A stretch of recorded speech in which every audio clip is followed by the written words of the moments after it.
Chaleur suffocante, violente tempête de sable, 4500 km d'élongation, ou l'équivalent d'une zone aussi vaste que l'Europe. Ce décor n'est autre que celui de l'opération Barkhane, conduite au cœur de la bande sahélo-saharienne depuis août 2014. Dans ce contexte, et face à un ennemi insaisissable, la lutte contre les groupes armés terroristes relève du défi permanent et rend les actions aéroterrestres incontournables. Appui-feu, attaque, renseignement, transport de troupes ou de matériel, évacuation sanitaire, les hélicoptères de l'aviation légère de l'armée de terre jouent un rôle essentiel au Sahel. Alors pour mieux comprendre ce qu'est l'aérocombat, nous avons suivi Stéphanie, mécanicienne contrôleur sur Caïman, Quentin, jeune pilote de Puma fraîchement sorti d'école, Loïs, tireur d'élite au sein du groupement Commando Montagne, et Damien, pilote de Tigre, dernier fleuron des hélicoptères d'attaque. Pendant 4 mois au Mali, nous avons vécu au rythme de ces militaires, combattants de la 3e dimension.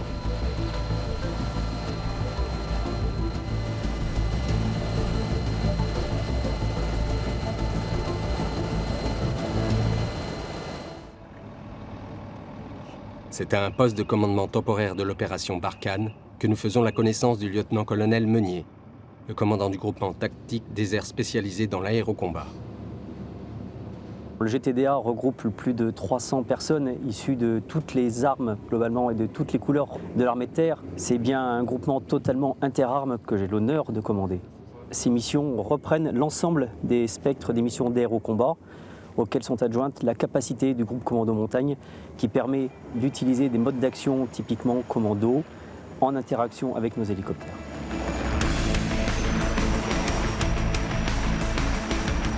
Le groupement Commando Montagne est régulièrement engagé en terrain hostile.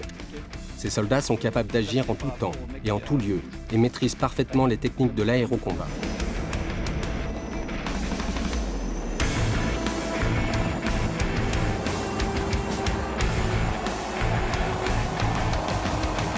En opération, ils mènent des missions d'interception aéroportée, de renseignement ou d'assaut. Loïs est l'un d'entre eux. Engagé il y a seulement 4 ans, ce jeune caporal totalise déjà 3 départs en opération extérieure, dont 2 sur le terrain malien.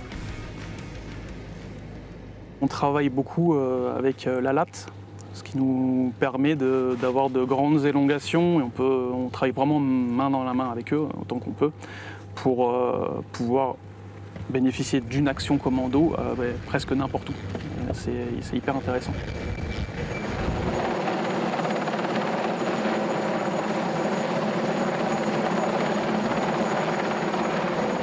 Les hélicos vont être choisis en fonction des missions qui vont arriver. Pour de la FTE, on va souvent partir plutôt avec une gazelle.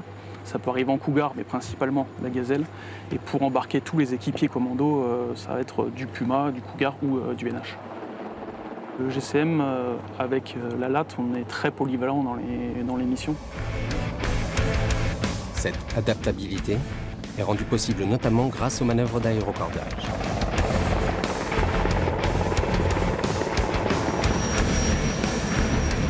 Au moyen d'une corde lisse ou d'une grappe, ils peuvent rejoindre des zones inaccessibles ou extraire des hommes en zone de combat. Ces techniques pointues demandent une solide condition physique et des heures d'entraînement. En s'appuyant sur ces hommes, le commandement de l'opération Barkhane dispose d'une force de réserve capable de réagir vite et fort en cas d'urgence.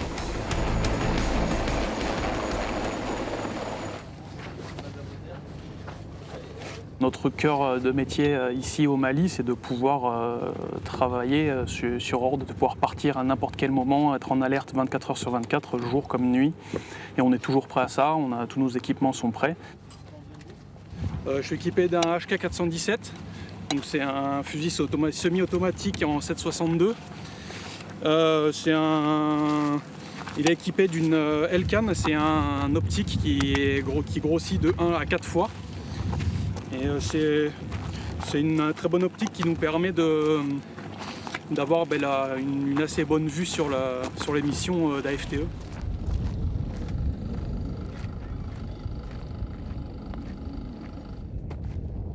Mon rôle pour la mission d'aujourd'hui va être d'embarquer dans une gazelle pour pouvoir protéger un NH90 qui va faire un bond pour aller ravitailler une équipe du groupement commando montagne. La gazelle AFTE va créer une bulle de sécurité autour des équipes qui sont au sol. Cette gazelle va faire des grands tours autour, aller voir un petit peu plus loin, histoire de vraiment sécuriser la zone, avoir du renseignement et pouvoir éventuellement appliquer des feux de précision sur un personnel ou des personnels. À bord de la gazelle, il faudra seulement 20 minutes pour allier le secteur d'opération. Au sol, le groupe de commando montagne à approvisionner assure depuis plusieurs jours un contrôle de zone en plein milieu du désert. Cet axe est particulièrement fréquenté par les terroristes qui veulent rejoindre le Niger. En cette période, au Mali, les températures avoisinent les 55 degrés. Les organismes sont mis à rude épreuve, tout comme les machines. Alors, pour veiller à leur bon fonctionnement, les équipes sont mobilisées en permanence.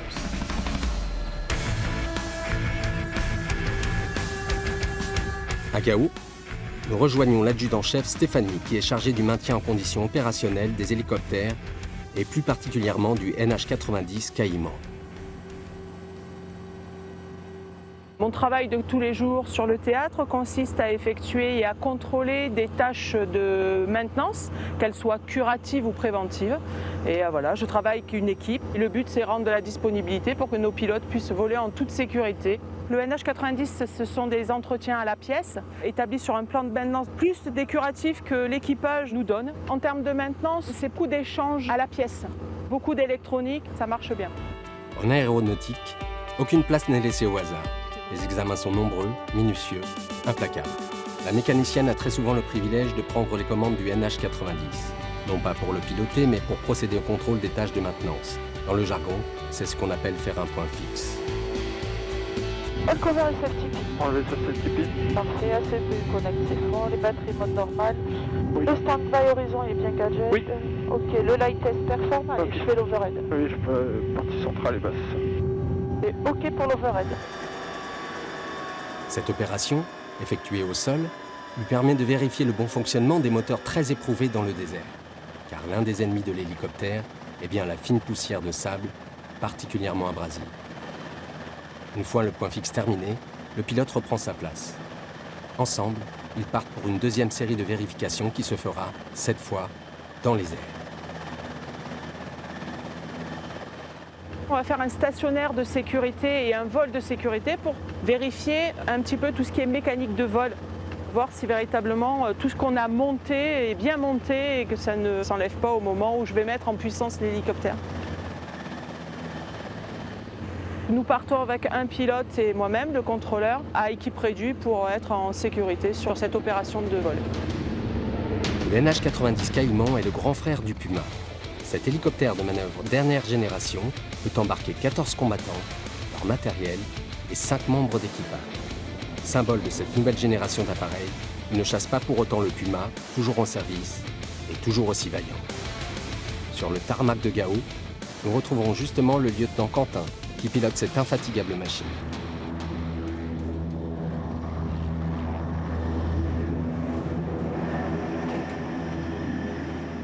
Avant chaque départ en mission, il vérifie toujours son équipement. En opération extérieure, un pilote emporte ce que l'on appelle une musette de survie 24 heures. À l'intérieur, une radio, une trousse de secours et suffisamment d'eau et de nourriture pour survivre en cas de crash. Comme n'importe quel soldat, il est armé et porte un gilet pare-balles.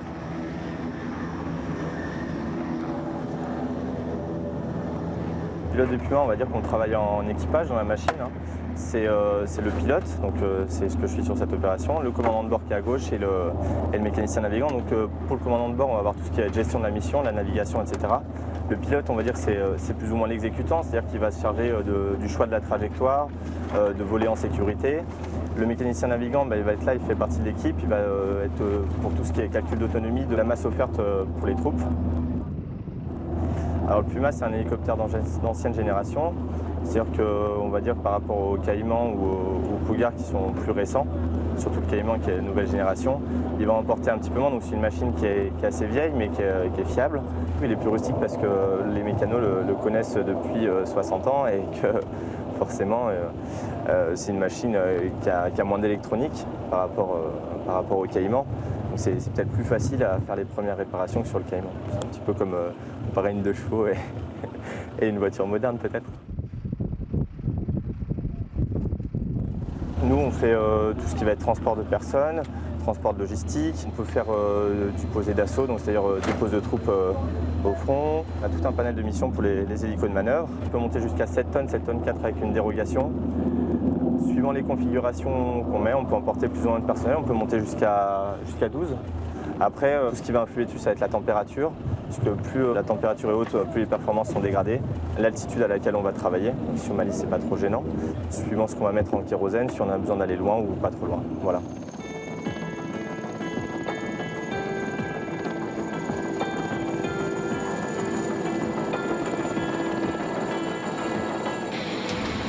Sur le théâtre, les Pumas effectuent de nombreux vols de liaison comme aujourd'hui en direction de Tessalit, situé à près de 600 km au nord de Gao, au cœur de l'Adrar des Ifoghas.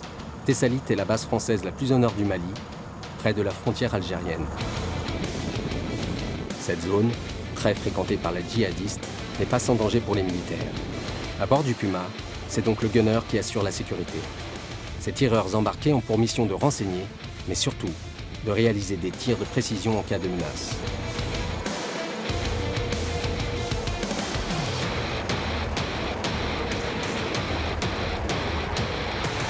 Rien n'a signalé ce jour-là. Tout s'est bien passé. Les soldats transportés ont pu débarquer sereinement pour rejoindre le camp de Tessalit, sur lequel ils vont vivre les 4 prochains mois.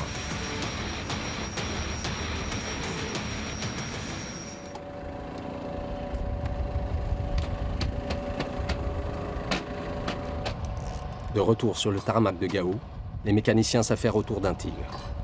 La prochaine mission est imminente.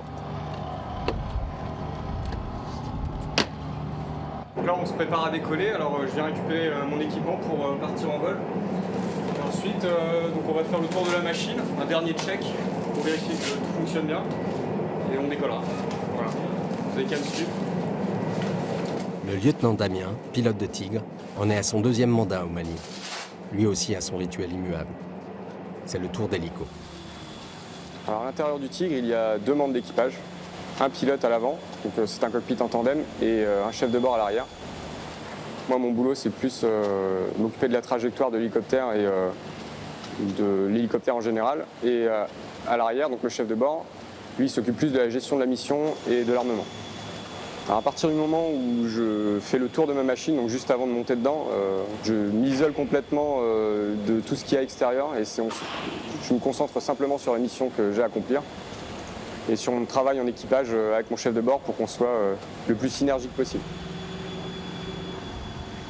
C'est une machine high-tech, dans le sens où c'est un hélicoptère de nouvelle génération, mais elle est rustique parce que dans l'environnement dans lequel on évolue, elle tient plutôt bien et même si on a quelques pannes, c'est jamais très grave. Elle est puissante. Je connais assez peu d'hélicoptères qui peuvent décoller dans les conditions dans lesquelles on décolle. Donc charger quasiment à masse maximale et à une température avoisinant les 45 degrés. Et en dernier, je dirais qu'elle est agressive.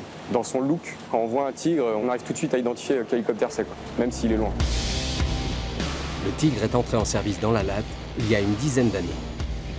En 2009, il est pour la première fois utilisé en Afghanistan. Il quittera ce théâtre d'opération 4 ans plus tard avec au compteur 4200 heures de vol en un peu plus de 600 missions. Alors les missions qu'on peut me confier, c'est très varié. Ça va de l'appui de troupes au sol, l'escorte, une escorte d'un autre hélicoptère par exemple, une reconnaissance d'un point ou d'une zone, ou même la destruction, la neutralisation d'un objectif militaire.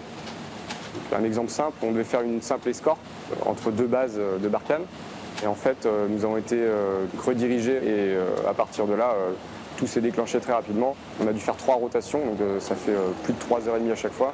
Donc c'était assez exigeant et plutôt intense, mais j'ai beaucoup appris pendant cette expérience-là.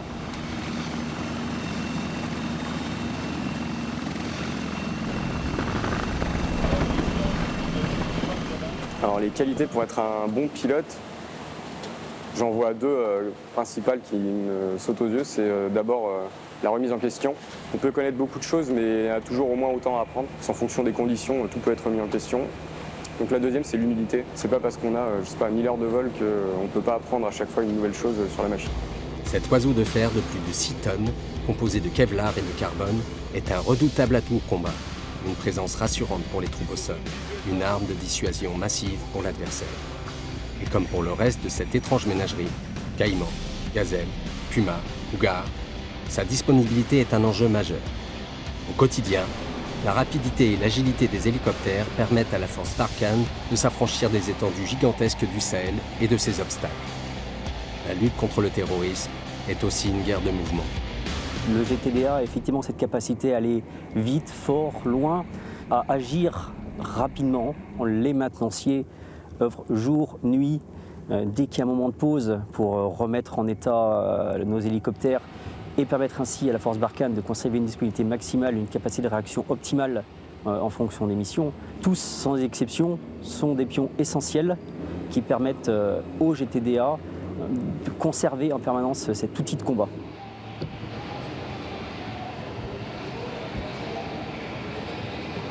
Sur un déploiement de 4 mois, chacun apprend à connaître ses limites. Dans bien des domaines, le terrain s'avère être formateur.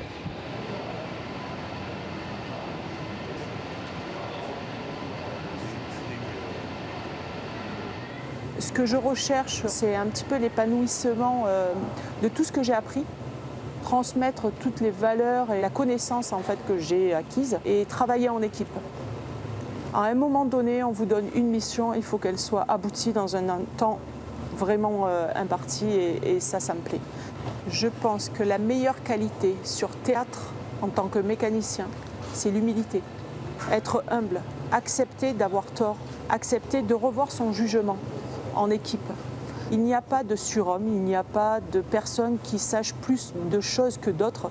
C'est un ensemble de personnes qui ont plein d'idées, plein de connaissances. Et le maillon de la sécurité, c'est une chaîne. Donc nous faisons partie d'un des maillons. Sur ce mandat, l'événement qui m'a un petit peu surprise et qui était une opération technique simple, mais qui s'est passée très rapidement, c'est le dépannage à Ménaka pour changer une roue. On nous a prévenu à 16h, 17h30 on embarquait pour nous amener à Ménaka.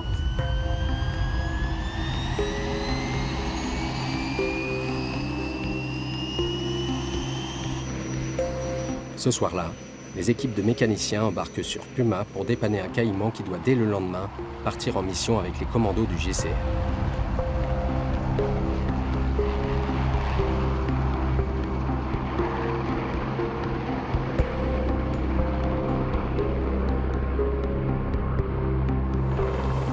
On est arrivé à peu près à 19h. 19h, on a descendu nos caisses à outils avec une ambiance de théâtre qui était assez difficile.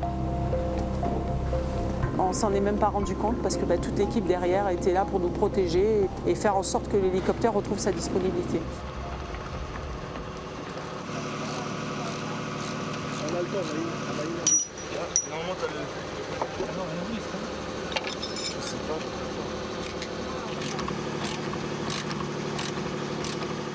En fait, sur cette roue, lors d'une intervention, ils ont roulé sur une pierre. En fait, le terrain est assez rude et cette pierre est rentrée dans cette matière de pneus et l'a en fait détériorée.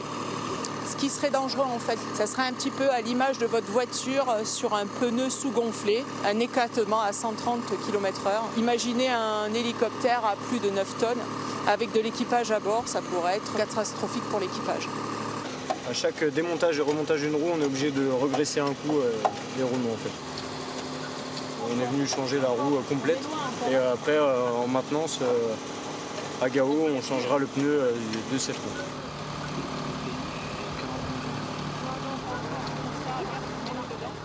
Nous sommes rapides parce que nous prévoyons ce type de rechange. Le pneu que nous venons de monter, ce sont des équipements qu'on détermine comme pouvant être détériorés, donc on l'équipe déjà en avance de phase. Donc nous avons gagné beaucoup d'heures de maintenance et nous sommes prêts à intervenir pour des tâches critiques en fait, que nous pouvons faire sur le terrain.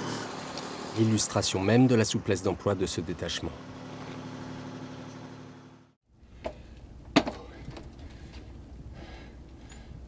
Le jour s'est levé sur Ménaka et c'est en pleine séance de sport que nous retrouverons Loïs.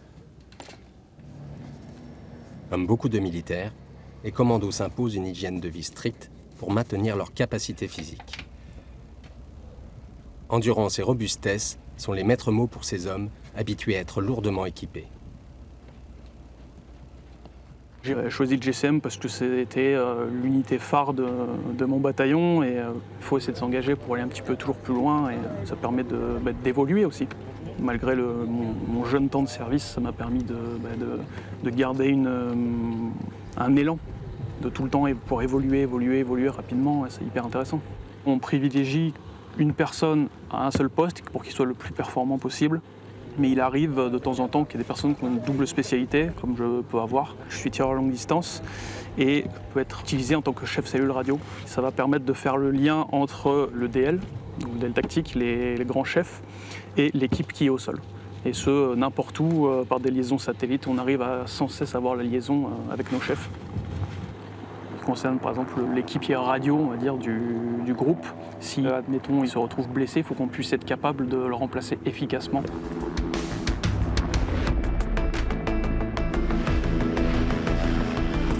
La polyvalence demandée à n'importe quel soldat est encore plus poussée dans le groupe. Les commandos doivent être capables de se réarticuler très rapidement en fonction des nouveaux paramètres de leur mission. Un très bon souvenir, l'année dernière, à peine arrivé sur le théâtre, on a directement été envoyé pour intercepter un mobile avec 3 personnels à l'intérieur qui se sont révélés très intéressants au niveau du renseignement. Dès l'arrivée, on s'attend à ce qu'il y ait peut-être des moments de latence et on est envoyé directement sur le cœur de métier, ce sur quoi on s'est entraîné pendant longtemps et c'est une espèce de récompense avec en plus à la clé un résultat. C'est un super souvenir.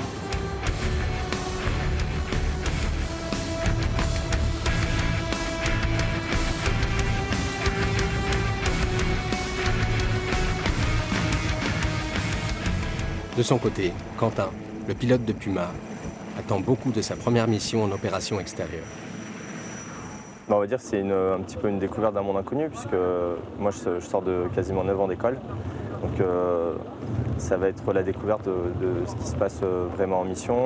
Ça va être la première mise en application réelle de tout ce qu'on va apprendre en école, notamment des choses toutes bêtes comme voler par un temps lourd et chaud. C'est des choses qu'on apprend en école mais qu'on ne pratique pas. Puis ça va être confronté à la réalité du métier. Vers l'avant, vous voyez on est un. On passe au coup. On est sur un 70 cohérent. Les altimètres 9, 8, 3, c'est beau. Je suis là. 9, 8, 3, pareil. Je vais mettre un 1020, je pense que ce sera à peu près ça. S'accommoder des contraintes du terrain fait désormais partie de son quotidien. Mais voler de nuit reste un exercice de haute technicité et donc risqué. On travaille en jumelles de vision nocturne. C'est la première fois moi je voyais une nuit aussi sombre puisque la nuit africaine est beaucoup plus sombre. On a moins de grosses villes donc beaucoup moins de réflexions lumineuses. Il y a beaucoup de sable qui est en suspens, donc ça fait une nuit qui est assez laiteuse, assez brumeuse. Pareil, quand on va se poser, quand on arrive près du sol, on a le sable qui a tendance à se soulever et qui masque complètement les références. On n'a pas de pilote automatique 4 axes, c'est-à-dire qu'on ne peut pas verrouiller notre position verticale et descendre tout droit. On est obligé de faire ça au manuel. Ça peut être assez compliqué.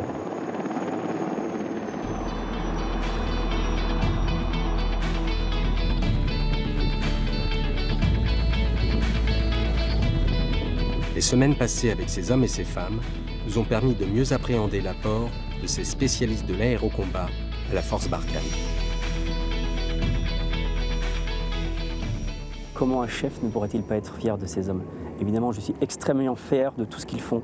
Ils le montrent au quotidien, leur entière implication, leur entier dévouement à la mission. Ils sont sincèrement exceptionnels. Ce que je veux leur dire, c'est que je suis particulièrement fier d'eux, bien entendu, que je sais qu'ils servent fièrement les armes de la France, qui sont totalement dévoués à leur mission jusqu'au sacrifice ultime s'il le faut. Encore aujourd'hui, le théâtre malien reste dangereux pour les troupes françaises. Le décès de 2 soldats du 1er régiment de Spahi au cours de ce mandat en est malheureusement la triste illustration. Avec pas moins de 2600 heures de vol, 20 000 heures de maintenance et une cinquantaine d'évacuations sanitaires au profit des soldats français et des forces partenaires, le groupement tactique des airs Aérocombat Omboré 18 a su s'affranchir des contraintes du terrain pour remplir sa mission.